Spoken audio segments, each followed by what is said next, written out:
तो ये तीन तीन परिवर्तन यात्राएं हो रही है, बीजेपी तो एक बड़ी रैली करती आई है कि ये नीति में क्या बदलाव माना जाए इसे?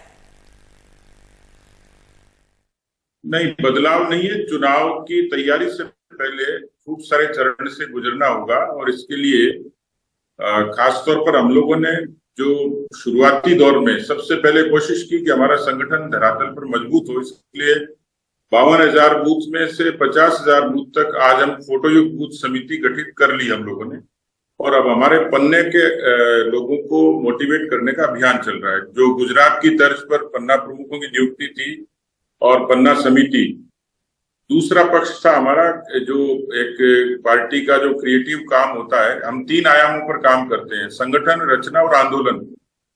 जो दूसरा पक्ष था जिसमें कोविड से लेकर उसके बाद तक जो मोदी जी के 9 साल हुए, उन सब में जो रचनात्मक रूप से लोगों को जोड़ने का काम हो सकता था, तो मोदी सरकार की बुनियादी जो नीतियां थी उनको घर घर तक पहुंचाने का, जो लाभार्थी थे उनको पार्टी से जोड़ने का, और तीसरा पक्ष था एजुकेशन का, जिसमें कांग्रेस की सरकार के खिलाफ किसान कर्जा माफी, बेरोजगारी, भ्रष्टाचार, कानून व्यवस्था, ये सारे मुद्दे थे जिसपे हमें लोक जागरण का काम करना था। और इसलिए अभी पिछले दिनों माननीय जेपी नड्डा जी ने नहीं सहेगा राजस्थान, इस तर्ज पर उस रैली की शुरुआत की। बीच बीच में जो मोदी सरकार ने राजस्थान में इंफ्रास्ट्रक्चर को मजबूती के लिए जो काम किए, उसमें वंदे भारत भी शामिल है, उसमें भारतमाला भी शामिल है, उसमें जो बड़े प्रोजेक्ट हुए थे उनका शुभारंभ या शिलान्यास, ये काम किए। जैसे पिछले दिनों बीकानेर में लगभग 40,000 करोड़ के कामों का उन्होंने उद्घाटन किया, शुरुआत करी। तो 3 पक्षों पर काम किया और उसी पक्ष का ये नतीजा है कि अब हम लोग भविष्य में लगातार ये जो कांग्रेस पार्टी के खिलाफ जो मुद्दे हैं। ठीक है पुनिया जी, लेकिन जो बीजेपी के जानकार हैं उनका ये कहना है कि वसुंधरा राजे को साधने की, उनको समझाने की भी कोशिश हो रही है। देखिए, मेरे ख्याल से तो हमारे यहाँ जो एक खूबी है जिसको अक्सर लोग कांग्रेस से उसकी तुलना जरूर करते हैं, लेकिन कांग्रेस का जो विग्रह है वो स्थापित है 2018 से लगातार आज तक चलता आया। वो बाड़ाबंदी से लेकर तबादले तक एक लंबी फहरिस्त है, उसमें मैं जाऊंगा नहीं। भारतीय जनता पार्टी के तमाम जितने कार्यकर्ता और शीर्ष नेता हैं उसमें सभी शामिल हैं, सबका सम्मान है और उस लिहाज से उनको यथायोग्य सम्मान भी मिलता है, उनकी भूमिका भी होती है।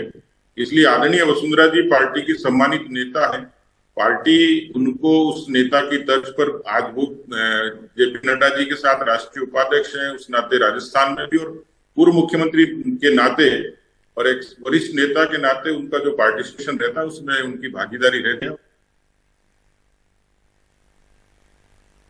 नेता और कार्यकर्ता सबकी भूमिका निर्धारित होती है और हमारे यहाँ हर व्यक्ति का सम्मान भी है और हर व्यक्ति के लिए भूमिका भी। हमारे यहाँ व्यक्तिवाद, परिवारवाद या वंशवाद के आधार पर नहीं, हम लोग पार्टी के संसदीय दल के फैसले से बंधे हैं, इसलिए हर व्यक्ति का सम्मान है और सब लोग पार्टी के आलाकमान के फैसले के साथ जुड़कर और अपनी अपनी भूमिका का निर्वहन करते हैं। पुनिया जी, आखिरी सवाल ये कि अशोक गहलोत सरकार का जो सोशल सिक्योरिटी बिल है वो पास हो गया है, वो कह रहे हैं कि राजस्थान के लिए गेम चेंजर होगा, आपकी राय?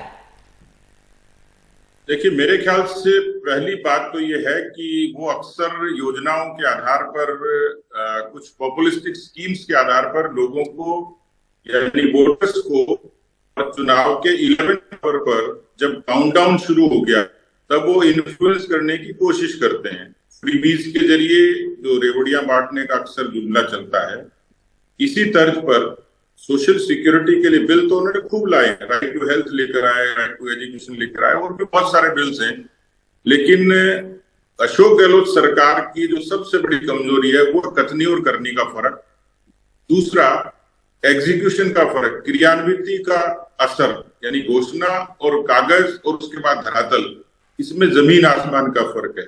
तीसरा, वो यदि ये काम 18 में करते जब सरकार आई तब मैं मान लेता, हाँ सरकार ढलान पर है, और यदि वो 2018 में मैं मानता, 2023 में जो चुनाव की बिल्कुल सर पर है, ऐसे में वो केवल वोटर्स को इन्फ्लुएंस करने के लिए, फेस सीविंग के लिए इस तरीके की घोषणाएं करते हैं लेकिन राजस्थान में ये तय है कि राजस्थान की सरकार बदलती है परसेप्शन पर, राजस्थान की सरकार बदलती है एंटी इनकम्बेंसी पर, राजस्थान की सरकार बदलती है मुद्दों पर। मुझे लगता है कि इस बार केवल एंटी इनकम्बेंसी नहीं, एक रिजेंटमेंट सरकार के खिलाफ है, वो कर्जा माफी, बेरोजगारी, भ्रष्टाचार, कानून व्यवस्था, तमाम मुद्दों पर। इसलिए अब वो जो घोषणा करेंगे उस पर जनता विश्वास कतई नहीं करेगी। ठीक है, बहुत बहुत धन्यवाद पुनिया जी जुड़ने के लिए।